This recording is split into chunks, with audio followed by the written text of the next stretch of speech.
안녕하십니까. 백령원의 이강입니다. 자, 이번 주제는요, 헬리콥터의 최대 속도 제한에 대해서 한번 알아보도록 하겠습니다. 일전에 그 비행기는 실속 속도가 있어가지고 그 실속 속도 이하로 내려가면 안 된다고 제가 강조를 드렸죠. 굉장히 중요하다고 그러죠. 그래서 최저 속도가 제한되는데 헬리콥터는 지금 현재 최대로 비행할 수 있는 속도가 제한돼요. 왜 제한되는지 그거에 대해서 같이 한번 알아보도록 하겠습니다. 이거 뭐 헬리콥터를 하시는 분은 시작하시는 분들은 뭐 필수고 일반인들도 지금 헬리콥터 우리가 주변에 많이 등장하고 있고 앞으로 그 이제 도심 교통의 핵심으로 등장하게 될 텐데 이런 수직으로 사용하는 이 헬리콥터의 그 로타 블레이드가 왜 제한이 되는지 그걸 아는 것은 또 상당히 뭐 흥미로운 과제가 되겠죠. 그래서 우리가 이렇게 지금 이렇게 질문을 해볼 수가 있어요. 여러분 혹시 뭐 헬리콥터가 음속을 돌파했다는 소식 들어보셨습니까? 음속을 돌파했나요? 아직 그런 소리 못 들어보셨죠? 예, 아직 저도 못 들어봤습니다. 예, 하여튼 헬리콥터는 아직 음속을 돌파하지 못했습니다. 그런데 뭐 비행기야 당연히 그 음속 뭐 요새 아주 일반화돼 있잖아요. 그 뭐 우리 저 운송용 항공기 슈퍼 있죠? 음속용 항공기 콩코드 같은 경우도 슈퍼소닉이 있어요. 슈퍼소닉이 해서 이제 지금은 이제 퇴역을 했지만 뭐 아하 2.2까지 이렇게 기록한 엄청난 그 속도를 한 기록이 있습니다. 그런데도 헬리콥터는 아직도 음속을 돌파를 하지 못했습니다. 그 원인이 무엇에 있는지 한번 같이 알아보도록 하겠습니다. 자, 제가 말씀드렸듯이 세계로 남아 있는 기록은 400.8km예요. 시속 400. 세계 기록이 지금 현재 400이라. 1986년 링스, 우리 해군에서 운용하고 있는 링스 헬리콥터거든요. 링스. 그죠? 이게 86년도에 기록이 됐고, 그러면 모든 헬리콥터가 약 뭐 한 400km의 속도로 막 비행을 하고 될까요? 그렇지 않습니다. 이거는 어디까지나 특정 조건에서 기록을 세운 것이고, 최고 기록을 막 이렇게 달성했다는 것이지, 일반적으로 뭐 400km를 비행할 수 있다는 건 아닙니다. 그래서 통상적으로 우리가 보면 그 대략 한 270km 정도, 그러죠? 약 270km 정도로 순항 비행하더라. 헬리콥터는 이렇게 여러분들이 보시면 됩니다. 그래서 그 주요 헬리콥터들이 최대 속도를 한번 쭉 기록을 해봤어요. 비교를. 아파치 헬리콥터는 약 284. 그다음에 러시아의 Mi-26 같은 경우는 굉장히 대형이죠. 중수성 헬리콥터인데 295. 그다음에 우리 그 수리온 약 260. 그다음 뭐 주변에 우리 볼 수 있는 500MD 경 공격 헬리콥터죠. 이것은 257km. 그다음에 그 CH-47 우리 군에서도 보유하고 있죠. 엄청 그 대형 헬리콥터인데 이것도 315km를 찍었고 제일 왼쪽 하단에 있는 건 KA-52라는 엘리게이터라는 헬리콥터인데 이건 동축 헬리콥터고 약 300km를 찍었습니다. 그죠? 대부분 300km를 지금 거의 왔다 갔다 하는 거예요. 최대 속도가 그거예요. 그러니까 순항 속도는 한 270 정도가 된다라는 그 계산이 나오죠. 평균적으로. 이제 그 말씀드렸죠. 비행기 음속도는 1947년도에 기록을 했어요. 그 다음에 이제 헬리콥터는 최고 속도는 86년도고. 그런데 이제 저희 나라 때나 이제 그 있는 사람들은 그 에어 울프라는 이 그 TV 드라마를 한때 굉장히 그 인기가 있었고 거기 몰입했던 경험이 있는데 1980년대 이게 에어 울프 속도는 막 음속을 막 돌파합니다. 그 드라마에서 제가 말씀드린 드라마에서 이 모델이 됐던 건 사실 보잉 투토투예요. 보잉 투토투인데 아주 벨 투토투 벨 2022 벨 투토투인데 이 헬리콥터의 최대 속도는 뭐 한 240 정도 240 정도밖에 나오지 않는데 어떻게 그 드라마에서는 마하를 음속을 돌파를 하는 거예요.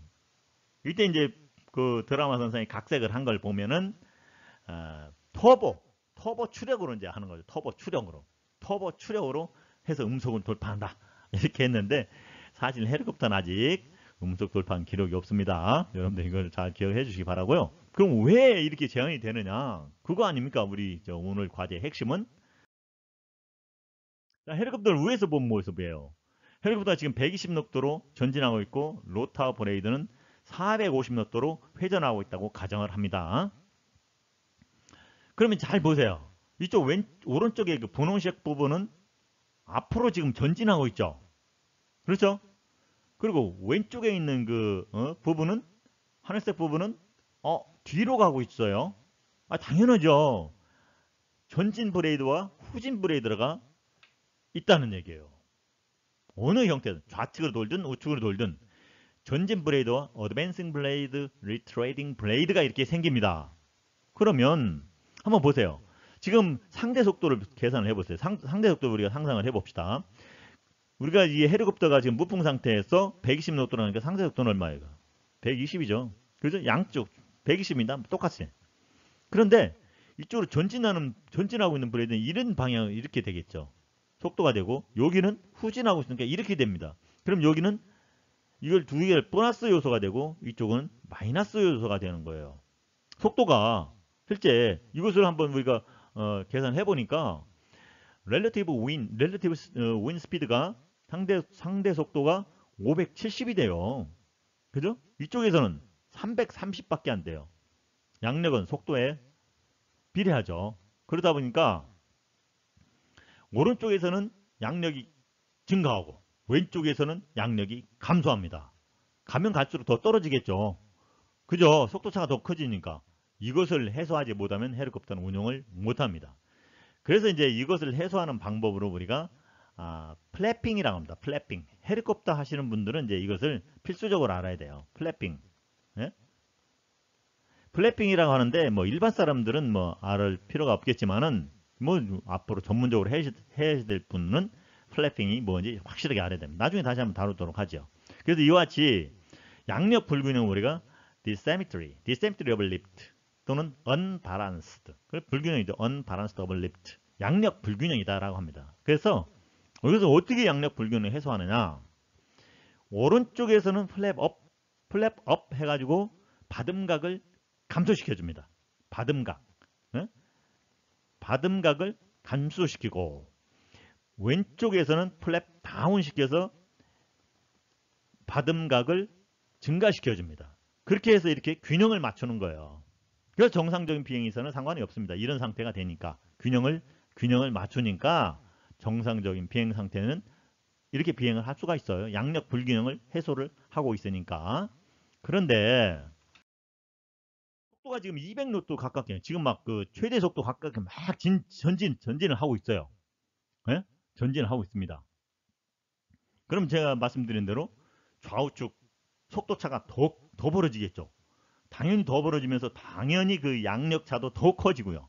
그러면 이때 현상이 어떤 현상이 발생이 되냐면 왼쪽 상단과 같이 리버스 플로우, 그다음에 스톨 리전, 그다음에 쇼크 웨이브. 이와 같은 세 가지 현상이 발생해요.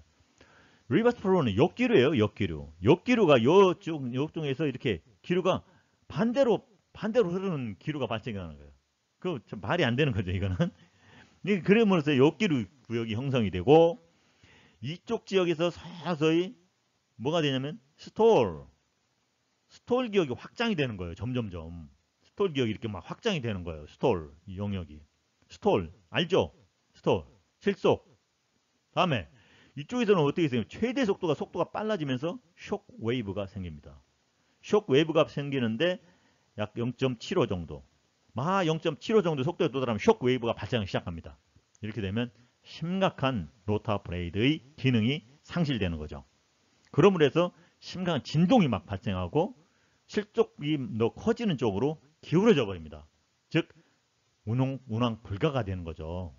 굉장히 위험한 겁니다. 위험한 현상입니다. 그럼 빨리 속도를 줄이고 또 다시 RPM을 또 높여서 이와 같이 양력 불균형을 해소를 해야 됩니다. 이런 조치에 대해서는 뭐 우리 앞으로 헬리콥터 하시는 분들은 필수적으로 배워야 되겠죠. 그렇죠? 네. 이것이 이제 우리가 최대 속도를 제한하는 이 세 가지 요소입니다.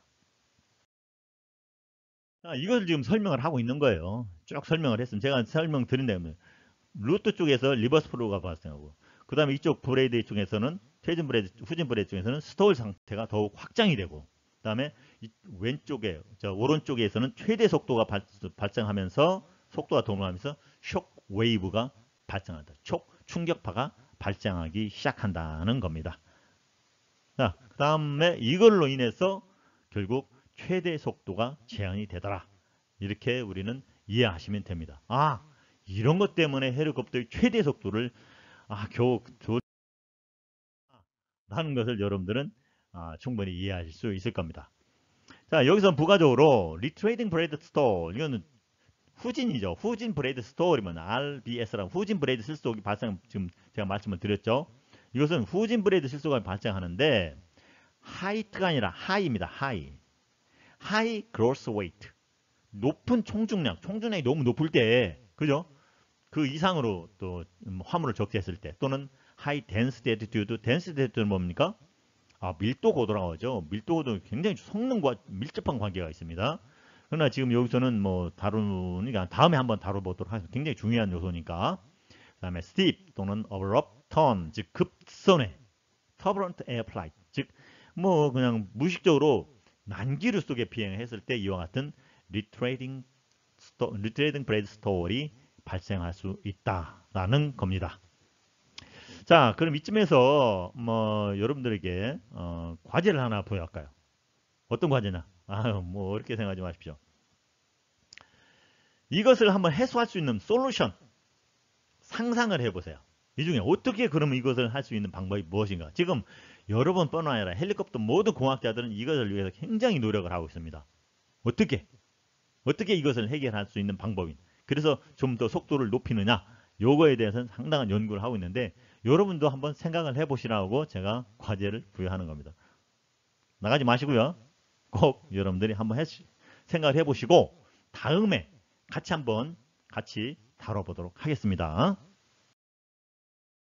자, 이 정도로 해서 이제 헬리콥터의 속도가 왜 최대 속도가 제한되는지 제가 여러분들에게 설명을 마쳤습니다. 자, 비행용으로는 여러분의 꿈과 희망을 응원합니다. 여러분 감사합니다.